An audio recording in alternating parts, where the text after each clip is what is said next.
एक दिन गौतम बुद्ध अपने शिष्यों के साथ कुटिया में बैठे थे।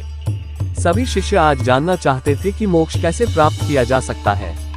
इसलिए उन्होंने बुद्ध जी से निवेदन किया कि वो आज मोक्ष पर उपदेश दें। शिष्यों की बात मानकर बुद्ध जी ने एक कहानी सुनाना शुरू किया। ये कहानी थी एक जल्लाद और भिक्षुक की।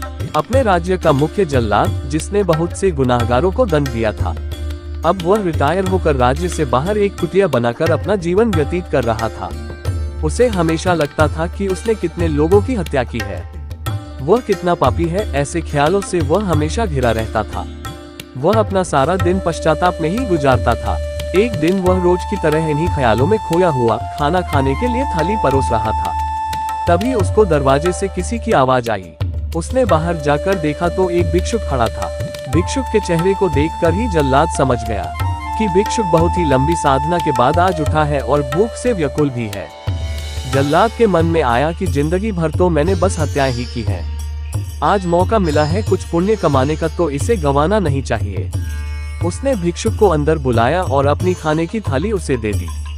भिक्षुक खाना देखकर बहुत प्रसन्न हुए। भर पेट भोजन करके भिक्षुक ने जल्लाद से बातचीत शुरू की।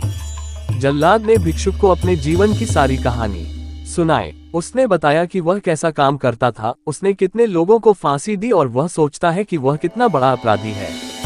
जल्लाद की वेदना सुनकर भिक्षुक बहुत ही शांत स्वर में बोले कि क्या तुमने वो जीव हत्याएं अपनी मर्जी से की थी? जल्लाद ने कहा, नहीं, मैं तो बस मेरे राजा की आज्ञा का पालन कर रहा था। मेरा कोई भाव नहीं था उन्हें मृत्युदंड या सजा देने का। तब भिक्षुक ने कहा, तब तुम अपराधी कैसे हुए? तुम तो अपने राजा के आदेशों का पालन कर रहे थे। जल्लाद को एहसास हुआ कि वह किसी गलत काम के लिए जिम्मेदार नहीं था, उसका कोई दोष नहीं है, वह तो सिर्फ अपना दायित्व पूरा कर रहा था। इस प्रकार जल्लाद का मन शांत हुआ। फिर भिक्षुक ने जल्लाद को उपदेश दिया और उससे विदा ले ली। भिक्षुक को विदा करके जब जल्लाद वापस घर में आया, उसकी मृत्यु हो गई, जिसके बाद उसको मोक्ष प्राप्त हुआ।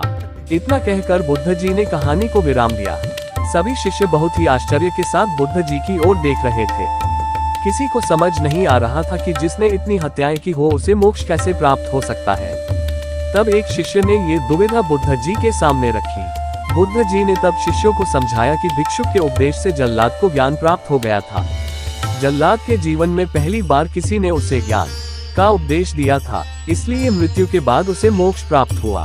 अपनी बात को विराम देते हुए अंत में बुद्ध जी बोले, बिना ज्ञान के 1000 शब्दों का उपदेश भी बेकार है, किंतु जब शांत मन से उपदेश का एक शब्द भी सुन लिया जाए तो वह ज्ञान दे देता है और ज्ञान से ही मोक्ष की प्राप्ति संभव है। कहानी से सीख इस कहानी ने हमें सिखाया कि अपने कर्तव्यों का पालन बिना किसी दुर्भाव के पूरी निष्ठा के साथ करना चाहिए। साथ ही अपना मन हमेशा शांत रखना चाहिए, क्योंकि शांत मन से उपदेश सुनने पर ही वास्तविक ज्ञान प्राप्त हो सकता है, जो मोक्ष की ओर ले जाता है।